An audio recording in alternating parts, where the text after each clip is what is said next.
Fala galerinha do xadrez, tudo beleza?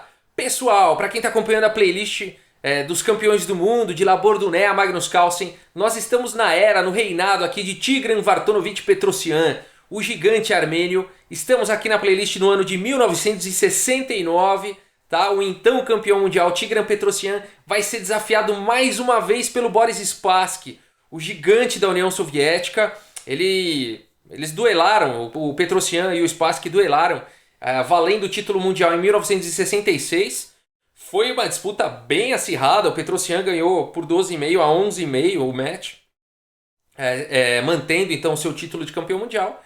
E a gente tem mais uma vez aí o match, o Spassky ganhou o torneio de candidatos, ganhou o direito de desafiar o Petrosyan mais uma vez. E mais uma vez o Spassky é tido como favorito, ele é tido como favorito por conta dos excelentes resultados que ele vem alcançando contra os melhores jogadores do mundo, inclusive contra Mikhail Tal, tendo excelentes resultados. E aqui o Petrosyan então está encarando mais uma vez o Spassky. O Spassky está com fome, está com vontade de ganhar esse título. E o Petrosyan, a gente sabe, é uma rocha, ele tem esse estilo defensivo de contra-ataque, é um jogador de contra-ataque, é um jogador de nocaute. Quando ele vai para o contra-ataque é para dar nocaute. Então a gente tem estilos interessantes. E o Spassky também é um jogador, de um estilo muito único, mas ao contrário do Petrosyan, que ele joga mais na defensiva esperando o contra-ataque, o Spassky já é um jogador de atacando assim, ele joga realmente atacando, também de forma posicional. Ele não faz ataques desesperados, ele não faz ataques muito arriscados, ele vai construindo todo o ataque. Então a gente tem dois gigantes aqui no tabuleiro. Vamos dar uma olhada então, 1969, valendo aqui o match, então, valendo o título de campeão mundial. Boris Spassky está de brancas e abre com C4, a abertura inglesa. Temos aqui cavalo em F6 pelo Petrosyan. Cavalo C3, E6, dando suporte aqui para D5. Cavalo em F3, D5 e aqui D4. A gente está transpondo aí para um gambito da dama recusado, quando as brancas jogam com D4 e C4 e o peão não toma aqui em C4. E aqui o Petrosyan vai para essa escolha interessante aqui de C5, tentando então lutar aí pelo centro. C toma em D5, cavalo toma em D5 e aqui E4, com algo parecido com uma defesa Grunfeld. Ganhando um excelente centro e atacando aqui o cavalo. Cavalo toma C3, B toma C3, C toma D4 e C toma D4.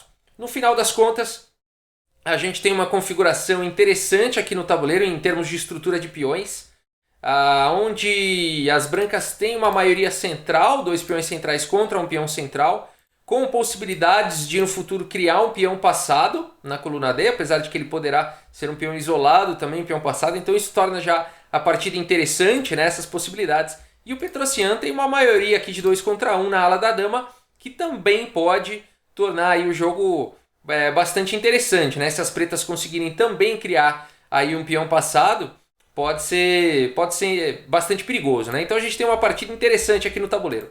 Bispo B4, cheque. Bispo cobre aqui em D2. Bispo toma D2.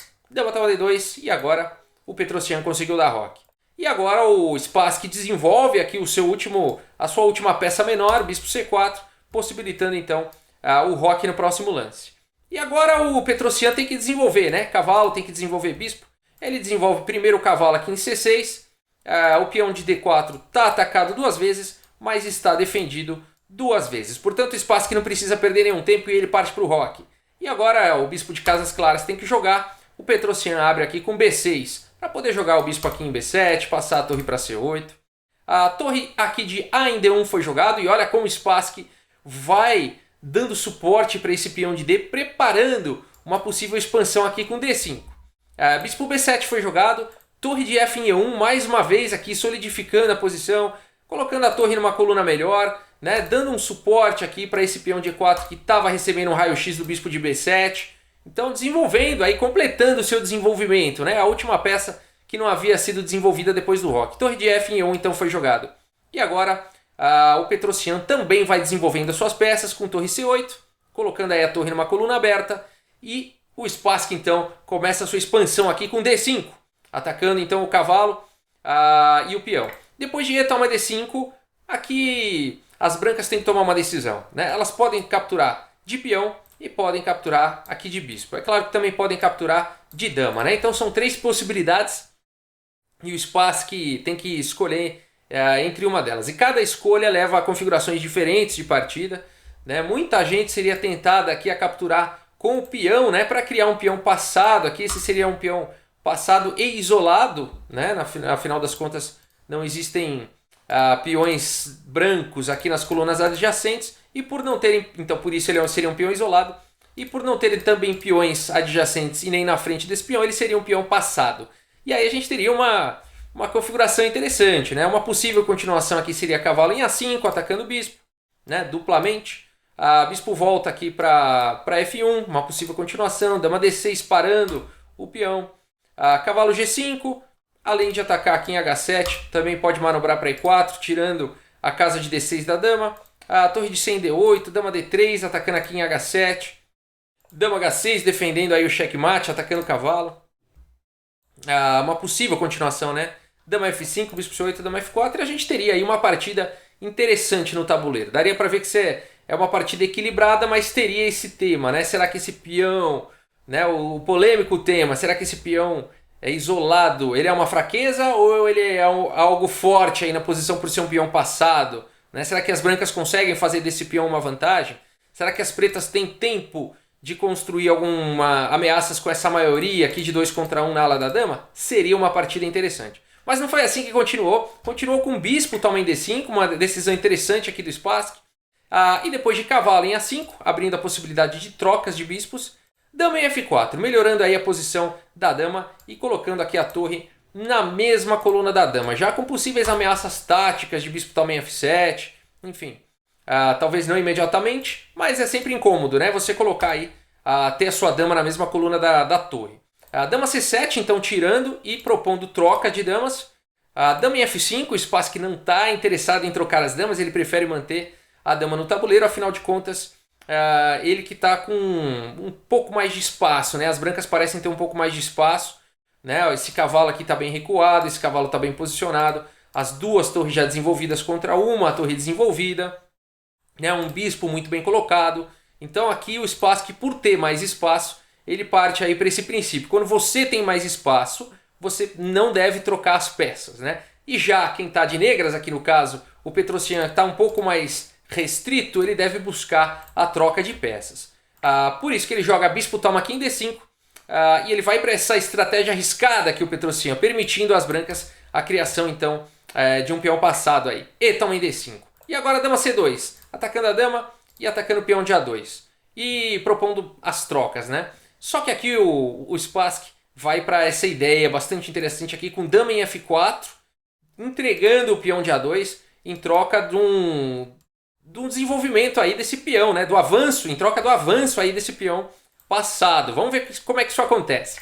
Dama toma em A2, o Petrosyan então ganhou um peão aí, tá com um peão de vantagem. O Spassky gambitou aí um peão, entregou aí, sacrificou esse peão para poder jogar D6. Agora esse peão avança com velocidade. Torre de C em D8, D7.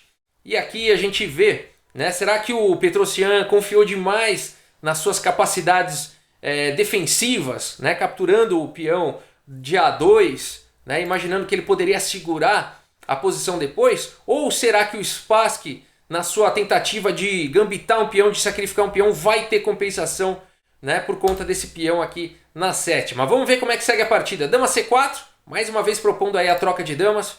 A dama em F5, o Spassky se mantendo no seu conceito de não trocar, uma vez que ele tem mais espaço, gambitou um peão, tem que conseguir alguma vantagem.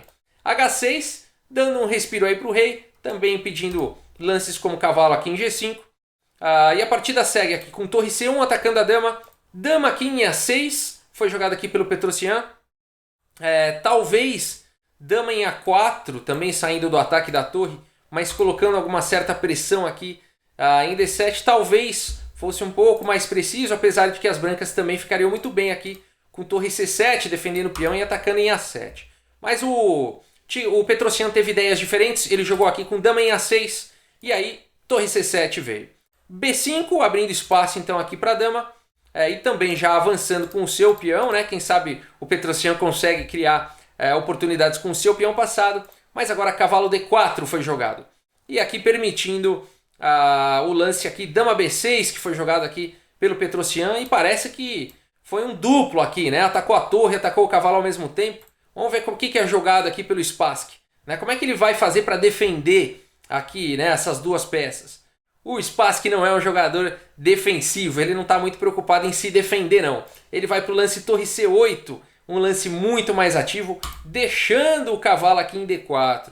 E aqui o Petrosian não captura esse cavalo, não dá para capturar aqui esse cavalo. Se ele jogasse dama toma D4, seguiria torre toma D8 e depois de torre toma D8, torre E8 dando cheque. Esse rei não teria mais para onde ir, a dama está segurando aqui a casa de H7 e aí seria checkmate em mais alguns lances, né?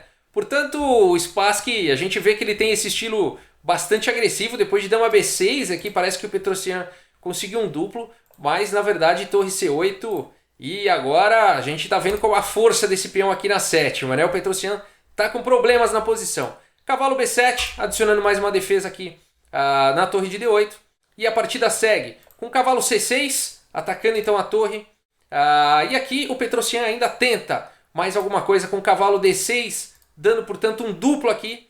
E se você quiser até dar pause nessa posição, o que você jogaria de brancas agora se você tivesse aí jogando, né, se você tivesse aí na posição do Spassky jogando contra o Petrosian, o que você jogaria contra o Petrosian nessa posição? Né, você está com a torre aqui atacada, o Spassky está com a torre e com a dama atacadas. Como é que será que o Spassky vai fazer para se defender aí nessa posição, né?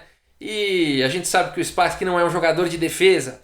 E ele então parte para o lance cavalo toma aqui em D8, deixando a dama. Espero que você tenha encontrado essa ideia, essa incrível ideia aqui do Spassky. E depois então de cavalo toma F5, capturando então a dama aí do Spassky. Simplesmente o lance cavalo aqui em C6. E nessa posição o tigre de ferro foi destruído e abandona a partida aqui. O Tigran Petrosian.